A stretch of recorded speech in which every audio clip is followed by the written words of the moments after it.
preacher is Reverend Moise Olivier.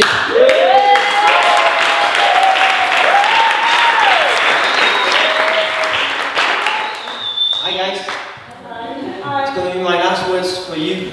Right? And I was thinking, you know, it's very important. And what kind of words that will be an everlasting word could I leave you with? And of course, you know, life is designed in such a way that we do have, all of us, something that is precious. All of us have something that is precious. You all have that. You use it every day. You use it every day. Okay?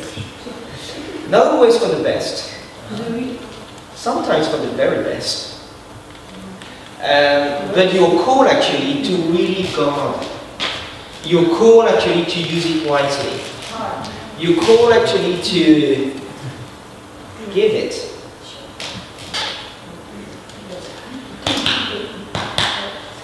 Yeah, it could have been a lot. But it's actually a smaller portion, actually, for some of you. Some of you is actually the opposite. You've got a smaller heart and a big one. Right, it's not the brain. So some of you, you're not using that at all. Oh! So what could it be? The mouth, yeah, the mouth. But of course the mouth is a little bit, you know, it's not that part that I would like so much to talk about. I would rather focus on lips today. Oh! I'm French. And in France, one of the very important things we do is that we kiss a lot. Yeah. I have a question for you. Do you know what's the difference between a holy kiss and an unholy kiss? What is it? Who knows? The tongue. The tongue. It's actually the difference is 3 minutes.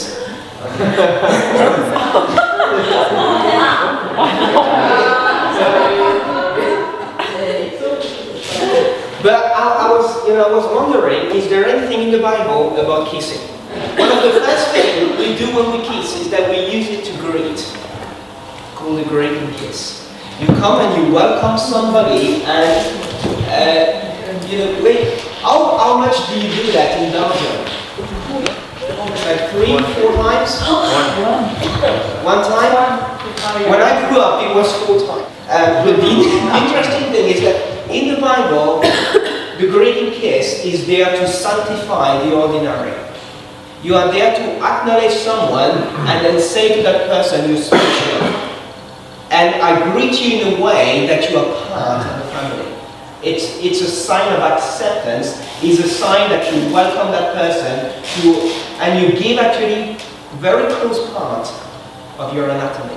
In the scripture, when Paul will say, and he says, greet one another with a holy kiss, for instance, what you have there is the breaking of barrier of genders between slaves and master, between Greek and Jewish, between women and men. It's very interesting to see that there's a breaking of barrier. And Jesus once, in Luke 7, was invited by Simon the Pharisee. And he was, in Luke 7, he was greeted and kissed on his feet by a prostitute. And Simon the Pharisee looked at that and he really despised it. But Jesus turned to him and said, hey, you didn't give me oil for my head, which was a normal custom in those days. You take care of it because it was so dry, and you didn't kiss me. In other words, you received me in your house, but you missed all the normal obligation of culture to actually help me feel welcome in your house. Number 2, the farewells. We did that a lot in France too. We kissed one another to say goodbye. And when you do that, and perhaps some of you are going to do that today, you're going to say goodbye. And when you do that, it's really expressing the value of the relationship. You are taking the time to really say, now we look the person into the eye, and it's a goodbye kiss. The importance of the relationship, the love and respect are giving this away. And when you do it, you don't know if you're going to see the person again. So you have a few examples, Paul and the Ephesian elders. Paul has spent a lot of time in the Ephesian church, and he's about to leave them. And then he says, when he greets them, when he's kissing them goodbye, he does it with tears. Because he knows the end of his life is near, he knows he's not going to come back, and he knows they're going to be challenged, and the enemy is going to give a go at them. And basically, he knows he can't do anything any longer to protect them. He has to let go. And he's crying, and he's warning them one last time about the danger that will happen. And he does it with tears in his eyes. It's a very profound moment. You have it Joseph, when he sees his father is about to die, and it's a farewell kiss, and that's a very important one. He's not going to be able to hold him again until his turn comes. And he has to let go of his father, and it's a profound moment. And then you have the last one, which is David and Jonathan. David is on the run, he's fleeing from Saul the king, and he's saying goodbye to his friend. And of course, Jonathan is going to die with his father on the battlefield. He doesn't know that. It only comes later on. But David has to leave his friendship, and David remains alone. And before he does that, he takes the time to grieve and to say goodbye in a good way to his friend. Number 3, the deceptive kiss. In the Bible, you have that also. It is designed to betray. It often covers another agenda. In other words, you come and you give a kiss and you make the person believe that your intentions are good, but ultimately you come to harm. You have a lack of sincerity and honesty, and the intention there really is to harm. You have a few examples there. The most known one is Judah. How did he betray Jesus? By a kiss. And it's very significant because a kiss expresses really, I love you, I want to take care of you, you matter for me. But in that sense, in that story, that kiss came to actually deliver Jesus unto his death. It was designed to harm him. You have Joab in the Bible. Joab was a man of war. He was a warrior, he was a tough guy. And then he's going to kill Amasa. The king Amasa is going to kill him with a kiss. So he's coming, he's kissing him, and then he stabs him. Profound story too. So not everybody that kisses you wants good to you. Have you ever thought about that? The fourth one is called the forgiving kiss in the scripture. That's a beautiful one. I really love it. You've got it in Luke 15:20. It's the prodigal son. He's returned, he's all ashamed, he's all embarrassed about his life. And then he comes and the father doesn't let him talk all these rubbish talks. The father is so in love with him. He comes, he embraces him and he kisses him.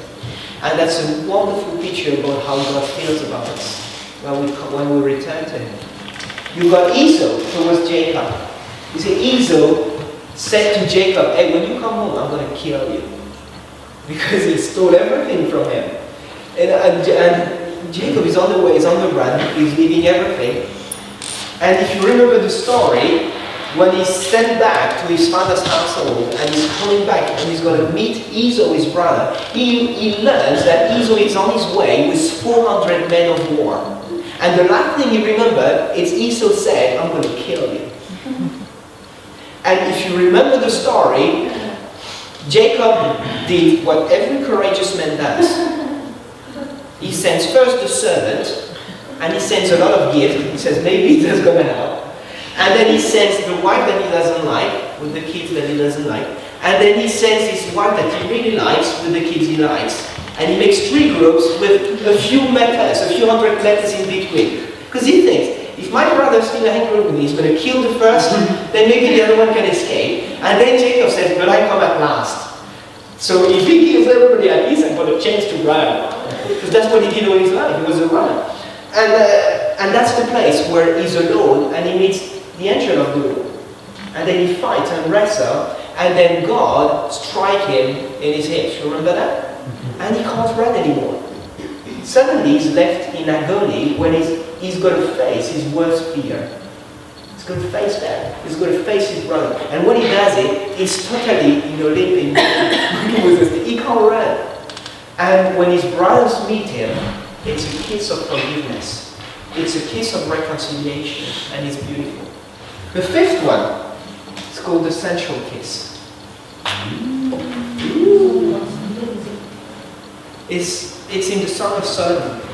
It's the kiss that is reserved to an exclusive relationship. It's given only to one and to nobody else. It's between the lover and the loved one. It's exclusive to that relationship, and it's a measure of intimacy. Brilliant. It's really good. And it is given to us as a gift. Number 6, I have 7 kisses in the Bible. So, it's proskuno. It means to come towards to kiss. It's the act of just coming before someone and then giving out. It's from the Greek word actually to worship. It pros towards and kunio to kiss. It's 2 words. It's like the sensual kiss. It's very close. But the worship expresses our love and intimacy to God. It's actually we come before God, and in worship, when we give ourselves to Him, it's actually like a kiss for God. So there's the greeting kiss when we welcome somebody. There is the farewell kiss when we take the time to say goodbye. Do you remember the other one? There is the what? Redemption. Yeah, that's the last one, the poetical kiss. Not bad. Well, it's the deceptive kiss. Run away from that one, please. There is the forgiveness kiss. There is the sensual kiss. And what's the last one? Too hard, right? And as we give ourselves in worship, remember that we are praising God, we are kissing Him, we're saying, hey, we are surrendering to you. And when you're going to say goodbye today, remember that's a given moment for you to actually express this goodbye to somebody that has value. That's value for God, that's value for you. Thanks a lot for listening, guys. Let's stand up and go into worship.